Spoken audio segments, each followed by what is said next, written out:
تو پشاور دھماکے کی خبر سن کر حیرانی ہوئی کہ آخر یہ بھی کوئی انسان ہوگا جس نے اتنی بڑی جانوں کا قتل اپنے ذمے لیا۔ کس طرح یہ قبر میں حساب دے گا؟ یہ دھماکہ کرنے والا کس طرح حشر میں حساب دے گا؟ یہ دھماکہ کرنے والا کس طرح اتنا قیمتی جانوں کا بدلہ چکائے گا؟ اللہ تبارک و تعالیٰ کی پکڑ سے یہ بچ نہیں سکے گا، کیونکہ خود بھی حملہ آور جو ہے اس دھماکے کے اندر قتل ہوا ہے۔ تو اس حالت میں موت کے 100 قیمتی جانوں کا انسان قتل کرے، اسی حالت میں پھر موت آ جائے، توبہ بھی نہ کرے، تو کس طرح آخرت کا معاملہ اس کا سخت ہوگا۔ اللہ تبارک و تعالی امت مسلمہ کو ایسے شریر لوگوں کے شر سے محفوظ فرمائے۔ اسی لیے قرآن پاک میں آخری جو 2 صورتیں ہیں ان کے اندر یہی دعا ہمیں سکھلائی گئی ہے کہ صبح شام سورۃ الفلق، سورۃ الناس پڑھیں۔ اللہ تبارک و تعالی اس طرح کے شریر لوگوں سے پوری امت مسلمہ کی حفاظت فرمائے۔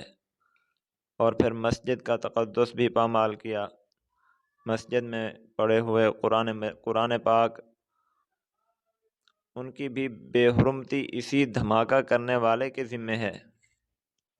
البتہ دوسرے مسلمان جو ہیں ان کے لیے بھی چند چیزیں ہیں۔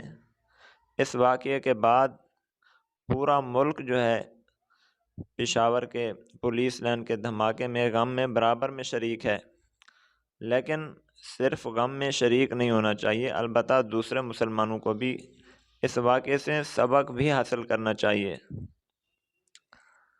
کہ سب سے پہلی چیز کہ اچانک اتنی اموات کا ہمارے سامنے آنا ہمیں خبر دیتا ہے کہ موت کا فیصلہ جو ہے وہ اٹل ہے۔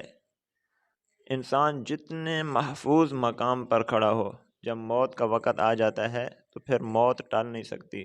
اب پولیس لائن میں کوئی بھی آدمی کھڑا ہو، چاہے پولیس والا ہے چاہے کوئی بھی، تو عام طور پر اس کے ذہن میں یہی تصور ہوتا ہے کہ میں تو بہت محفوظ جگہ پر کھڑا ہوں، یہاں کون آئے گا مجھے گولی مارنے یا دھماکہ کرنے۔ لیکن وقت جو ہے جب آتا ہے تو پھر ٹلتا نہیں ہے۔ تو اس لیے ہر وقت انسان کو موت کے لیے تیار رہنا چاہیے۔ جو جو چیزیں موت کی تیاری کے لیے ضرورت ہیں ان کا انسان کو ہر وقت اہتمام رکھنا چاہیے۔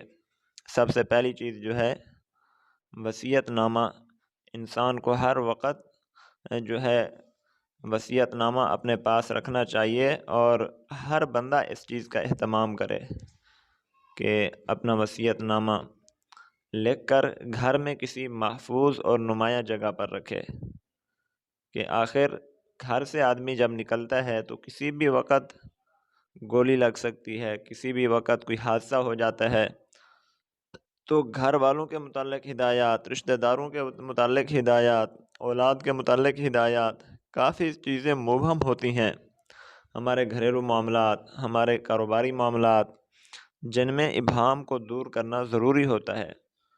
تو وصیت نامہ میں جو ہے سب چیزیں انسان کو ان سب چیزوں کا ذکر کرنا چاہیے۔ اور دوسری چیز نمازوں کی قضا، ہر وقت انسان یہ سوچے کہ میرے ذمے کوئی نمازیں تو نہیں رہ گئیں، کوئی فرائض واجبات ایسے تو نہیں جن کو میں نے چھوڑ دیا ہو زندگی میں اور ان کی ادائیگی ابھی کرنی ہے۔ تو انسان ان کو بھی اپنی ڈائری میں لکھ لے اور اول فرصت میں ان کی ادائیگی کا اہتمام کرے۔ انسان کے ذمے جتنی نمازیں ہیں، جتنے روزے ہیں، زکوٰۃ اس نے ادا کی ہے یا نہیں کی۔ اچانک جب انسان موت کا شکار ہو جاتا ہے، پھر قبر کا حساب کتاب اچانک سامنے آتا ہے، حشر میں حساب کتاب اچانک سامنے آئے گا، تو اس وقت آخر کیا کرے گا انسان جس کے ذمے اتنے فرائض ہوں، واجبات ہوں؟ وہ کس طرح اللہ رب العزت کو جواب دے گا؟ اور انسان کو اس چیز کا اہتمام رکھنا چاہیے کہ ہر وقت باوضو رہے، انسان جتنا ہو سکے کوشش کرے کہ باوضو رہے۔